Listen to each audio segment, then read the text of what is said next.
Hello Riyan, welcome to my YouTube channel. आपका हमारे YouTube channel पे बहुत बहुत स्वागत है। इस चैनल पर आपको एमएस फिजिक्स एंट्रेंस एग्जाम से रिलेटेड सारी जानकारी उपलब्ध कराई जाती है और भी ग्रेजुएशन फिजिक्स से रिलेटेड काफ़ी सारे इंपॉर्टेंट टॉपिक्स यहाँ पे डिस्कस किए जाते हैं। यदि आप हमारे चैनल पर नए तो प्लीज़ चैनल को सब्सक्राइब जरूर कर लीजिए, बेल आइकन को प्रेस कर लीजिए ताकि आपको सारी वीडियो की लेटेस्ट अपडेट मिलती रहे। और यदि आपने हमारी प्रीवियस वीडियोस नहीं देखी है तो आप उन्हें पर आई बटन के द्वारा जाके देख सकते हैं। आज अपन इस वीडियो में डिस्कस करने वाले हैं कुछ इंपॉर्टेंट क्वेश्चन जो कि आपके CU से 2022 MSc फिजिक्स पेपर के लिए काफ़ी ज़्यादा इंपॉर्टेंट रहेंगे। इस वीडियो का पार्ट फर्स्ट में पहले रिलीज़ कर चुका हूं। यदि आपने वो वीडियो नहीं देखी है तो आप उसे मेरे चैनल पर जा करके देख सकते हैं या फिर आप डिस्क्रिप्शन में डायरेक्ट लिंक को चेक कर सकते हैं। आज अपन इसका पार्ट में डिस्कस करने वाले हैं जिसके अंदर अपन काफ़ी सारी क्वेश्चन यहाँ पे करेंगे। सो वीडियो को लास्ट तक जरूर देखिएगा और वीडियो पसंद आए तो प्लीज़ वीडियो को लाइक जरूर कीजिएगा। तो जैसा कि आप सभी को याद है CUET यहाँ पे कंडक्ट कराया जा रहा है UG के लिए। फिलहाल PG के लिए कोई नोटिफिकेशन यहाँ पे जारी नहीं किया गया है, लेकिन जैसे ही कोई नोटिफिकेशन जारी होगा आपको हमारे चैनल पे अपडेट कर दिया जाएगा। आप सब्सक्राइब जरूर कर लीजिएगा ताकि आप तक नोटिफिकेशन पहुँच जाए। चलिए वीडियो को शुरू करते हैं। फर्स्ट क्वेश्चन को लेते हैं। तो पहला क्वेश्चन हमें जो दे रखा है, radius of a nucleus depend on its mass number A and its proportional to. तो जो रेडियस होती है किसी भी न्यूक्लियस की वो उसके मास नंबर से डायरेक्ट रिलेशन यहाँ पे रखती है। वही रिलेशन आपसे यहाँ पे पूछा गया है। तो याद रखिएगा जो रेडियस होती है वो होती है A⁻⁴ के प्रोपोर्शनल यहाँ पे होती है, जहाँ पे A जो है वो मास नंबर है। और आप जब इसमें प्रोपोर्शनलिटी हटाते हैं तो रिलेशन आता है R=R0 A⁻⁴। तो फिलहाल कोई ऑप्शन इसमें मैच नहीं हो रहा है, लेकिन आप ये रिलेशन जरूर यहाँ पे डायरेक्ट ध्यान रखिएगा कि जो रेडियस होती है वो मास नंबर की पावर 1/3 के प्रोपोर्शनल यहाँ पे होती है। चलिए क्वेश्चन नंबर 2 की तरफ बढ़ते हैं। तो चलिए क्वेश्चन नंबर 2 की तरफ यहाँ पे बढ़ते हैं। आपको दे रखा है half life of a radio active isotope is 4 × 10⁸ years. If there are 10⁻³ radioactive nuclei in a sample today, the number of such nuclei in the sample in 4 × 10⁹ year ago were. तो आपको रेडियोएक्टिव आइसोटोप की half life यहाँ पे दे रखी है 4 × 10⁸ years. यदि present time पे किसी सैंपल के अंदर 10⁻³ रेडियोएक्टिव न्यूक्लियाई हो तो 4 × 10⁹ ईयर अगो पहले वहाँ पे कितने नंबर ऑफ न्यूक्लियाई होंगे। चलिए क्वेश्चन को सोल्व करते हैं। तो इसके लिए आपको जो रिलेशन यहाँ पे ध्यान रखना है वो ध्यान रखना है n=n0 e⁻⁻λt। n आपको दे रखा है number of nuclei at present time, t आपको वो टाइम है जिस टाइम पर आपको नंबर ऑफ न्यूक्लियाई यहाँ पे निकालने हैं। तो 4 × 10⁹ ईयर अगो आपको यहाँ पे नंबर ऑफ न्यूक्लियाई निकालने हैं। हाफ लाइफ आपको दे रखी है T⁻⁴ 4 × 10⁸ ईयर। अब आपको यहाँ पे रिलेशन ध्यान होगा, λ होता है ln2/T½ ln2/T½ की वैल्यू अपन यहाँ पे रख देंगे 4 × 10⁸। अब ये सभी वैल्यूज़ अपन इक्वेशन नंबर इस फर्स्ट में यहाँ पे रख देंगे और इसे सोल्व करेंगे। तो आपके पास जो रिलेशन है वो आएगा 10⁻³ n0 e⁻⁻λn/4 × 10⁸ × 4 × 10⁹। आप इन दोनों को जब सोल्व करोगे तो इससे कट जाएगा, एक 10 यहाँ पे बचेगा। तो क्या बचेगी, n0 e⁻⁻10 ln2। ठीक है, और आप इसको आगे सोल्व करोगे, जब फर्दर आप इसको सोल्व करोगे तो क्या बनेगा 10⁻³ n0 e⁻⁻ln2 ये जो 10 है ये 2 की पावर में चला जाएगा। ठीक है, फिर आप यहाँ से जब n0 के लिए निकालोगे तो e⁻⁻ln2 को आप उधर डिवाइड में भेज दोगे तो ये पावर प्लस में हो जाएगी। ठीक है, फिर e से ln यहाँ पे कैंसिल आउट हो जाएगा तो 2 × 10⁻10 यहाँ पे आ जाएगा और 10⁻³ आ जाएगा। तो आप इन सबको मल्टीप्लाई जब करोगे तो n0 की जो वैल्यू है वो निकल के आएगी 1.1024 10⁻3। 2 की पावर 10 आपको याद है 1024 होता है। तो आपका जो ऑप्शन डी है वो यहाँ पे मैच हो जाएगा, यानी कि 4 × 10⁹ ईयर अगो पहले वहाँ पे इतने नंबर ऑफ न्यूक्लियाई प्रेजेंट है, जो कि प्रेजेंट टाइम पे सिर्फ 10⁻³ वहाँ पे बचे हैं। ठीक है, चलिए नेक्स्ट क्वेश्चन की तरफ बढ़ते हैं। क्वेश्चन नंबर 3 हमें दे रखा है, in the photo electric effect the kinetic energy of a emitted electron depends on. तो डायरेक्ट आपसे पूछा गया कि जो काइनेटिक एनर्जी होती है एमिटेड इलेक्ट्रॉन्स की वो किस पे डिपेंड होती है। तो आपको याद रखना है कि वो उसकी फ्रीक्वेंसी पे डिपेंड होती है। इंसिडेंट रेडिएशन जो होता है उसकी फ्रीक्वेंसी पे वो डिपेंड यहाँ पे होती है, आपको डायरेक्ट ध्यान रखना है। ठीक है, चलिए नेक्स्ट क्वेश्चन की तरफ बढ़ते हैं। Question number 4, the electric field associated with an electromagnetic wave propagating in the free space is given. तो आपको इलेक्ट्रोमैग्नेटिक वेव की इक्वेशन यहाँ पे दे रखी है, E⁻= E0 cos kz - ωt ik plus E0 cos kz plus ωt plus ik। इससे जो energy emit होगी वेव से वो अपन को फाइंड आउट यहाँ पे करनी है। तो उसके पहले आपको इसकी क्या करनी पड़ेगी, एवरेज वैल्यू निकालनी होगी। तो आपको E यहाँ पे दे रखा है। ठीक है, चलिए यहाँ पे खोलते हैं। तो सबसे पहले आपको cos a - b इसको ओपन करना है।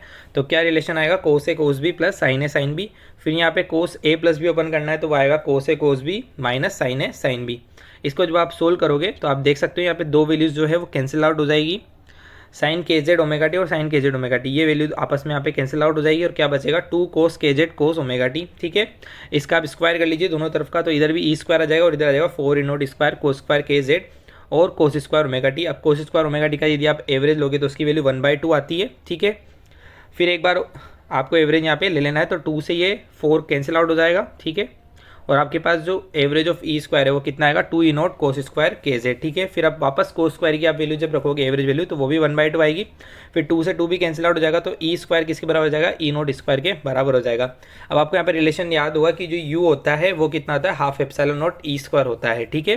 तो उसी रिलेशन को आप यहाँ पे रख दीजिए E0 की वैल्यू, तो कितना आ जाएगा अपने पास, U half epsilon naught E square हो जाएगा। यानी कि आपका जो ऑप्शन ए है वो यहाँ पे क्या हो जाएगा, करेक्ट हो जाएगा। चलिए आगे बढ़ते हैं क्वेश्चन नंबर 5 पे। चलिए क्वेश्चन नंबर 5 की तरफ यहाँ पे बढ़ते हैं। अपन को इस मैट्रिक्स की आइगन वैल्यू फाइंड आउट करनी है। The eigen value of the matrix A is equal to cos theta minus sine of theta, sine theta, cos of theta. इसकी अपन को आइगन वैल्यू यहाँ पे निकालनी है।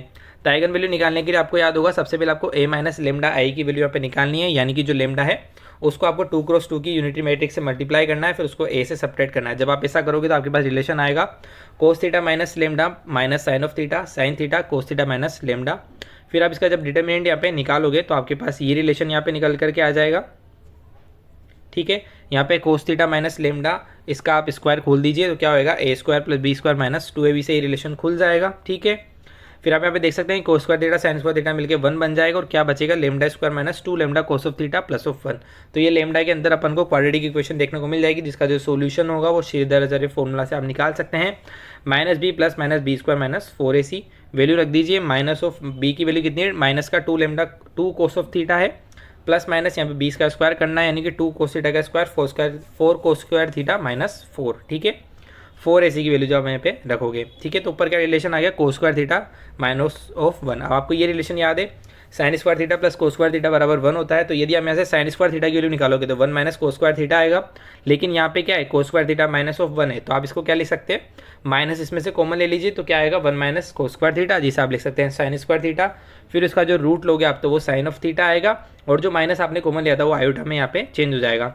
तो दोनों में 2 आ रहा है और नीचे भी 2 आ रहा है, तो 2 का इसमें डिवाइड कर देते, तो जो लेमडा है वो कितना आएगा, cos theta plus minus iota sine of theta, जिसे आप ई की power plus minus iota theta भी लिख सकते हैं। तो आपका जो ऑप्शन ए होगा वो क्या हो जाएगा, यहाँ पे करेक्ट हो जाएगा। चलिए आगे बढ़ते हैं। क्वेश्चन नंबर 6 आपको दे रखा था differential form of goes law in CGS। तो जो आपको डिफरेंशियल फॉर्म यहाँ पे बतानी है गोस लॉ की CGS फॉर्म में, तो ध्यान रखिएगा दोनों ही फॉर्म मैंने आपके यहाँ पे लिख दिए। MKS फॉर्म में रिलेशन होता है del dot E is equal to rho upon epsilon naught, और CGS फॉर्म में होता है del dot E is equal to 4 pi rho. तो दोनों ही रिलेशन आप यहाँ पे ध्यान रखिएगा, ये MKS फॉर्म में है, ये CGS फॉर्म में है, ठीक है। चलिए आगे बढ़ते हैं, क्वेश्चन नंबर 7 की बात करते हैं। Which of the following is correct, कौन सा रिलेशन इसके अंदर करेक्ट है, ठीक है। तो बोल्ट्जमान लो आपको याद होगा, यहाँ पे स्टीफन बोल्ट्जमान लो वही डायरेक्ट पूछा गया है। तो ई लेमडा जो होता है वो सिग्मा टी की पावर 4 के बराबर होता है, यानी कि ई लेमडा अपॉन टी की पावर 4 सिग्मा के बराबर हो जाएगा, यानी कि जो ऑप्शन ए है वो क्या हो जाएगा, यहाँ पे करेक्ट हो जाएगा। चलिए आगे बढ़ते हैं क्वेश्चन नंबर 8 की तरफ। A length of a road 5 meter in a frame of reference which is moving with 0.6 velocity in a direction making 30 degree angle with the road is nearly, ठीक है। तो आपको इसकी apparent length यहाँ पे find out करनी है। तो सबसे पहली बात है अपन को वेलोसिटी निकालनी है इसकी अलोंग रोड, क्योंकि जो वेलोसिटी है 30 डिग्री एंगल बना रही है रोड से, तो वी कोस थीटा उसका उसकी डायरेक्शन में कंपोनेंट आ जाएगा। तो वी कोस थीटा के लिए √3/2, 2 से 2 कट गया 3√3, यहाँ पे पहले वेलोसिटी अपन ने निकाल ली, ठीक है। अब आपको अपरेंट लेंथ का फॉर्मूला यहाँ पे लगाना है, L = L0 1 - v square over c square. Proper length आपको दे रखी है 5, 1 - v की वैल्यू रख दीजिए 0.3, इसका आप यहाँ पे वैल्यू रख के सोल्व करोगे तो कितना आएगा, ये 0.73 आएगा, जिसका आप जब रूट लोगे उसको 5 से मल्टीप्लाई करोगे तो 4.3 यहाँ पे निकल करके आ जाएगा, जो कि आपकी इसकी अपरेंट लेंथ है। तो ध्यान रखिएगा length contraction and time dilation से काफ़ी ज़्यादा न्यूमेरिकल आपको देखने को मिलते हैं CU सेट के एग्जाम में। दोनों टॉपिक मैंने सेपरेटली पढ़ाए हुए हैं, उन पर काफ़ी सारे न्यूमेरिकल भी कराए हुए हैं, आपको मेरे चैनल पर वो मिल जाएंगे। चलिए आगे बढ़ते हैं क्वेश्चन नंबर 9 की तरफ। The mobility of the electron in a material is express in unit of. तो आपको मोबिलिटी की यूनिट यहाँ पे फाइंड आउट करनी है। तो मोबिलिटी का फॉर्मूला ध्यान रखिएगा, VD = μe होता है।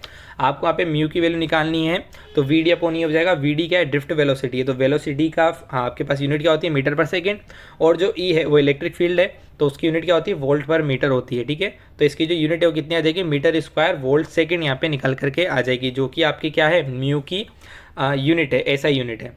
चलिए क्वेश्चन नंबर 10 की तरफ बढ़ते हैं। Which of the following is universal gate, तो ये डायरेक्ट ही पूछ लेगा कि इनमें से कौन सा यूनिवर्सल गेट है। तो नोर आपके पास जो होता है वो क्या होता है, यूनिवर्सल गेट यहाँ पे होता है। आई होप आपको ये क्वेश्चन पसंद आए होंगे। नेक्स्ट वीडियो के अंदर अपन और ज़्यादा क्वेश्चन यहाँ पे करने वाले हैं। यदि वीडियो पसंद आई तो प्लीज़ वीडियो को लाइक जरूर कीजिए, ज़्यादा शेयर कीजिए। जैसे एक अपडेट आता है CU सेट PG के लिए आपको हमारे चैनल पर अपडेट कर दिया जाएगा। Thanks for watching, please like से सब्सक्राइब माई यूट्यूब चैनल।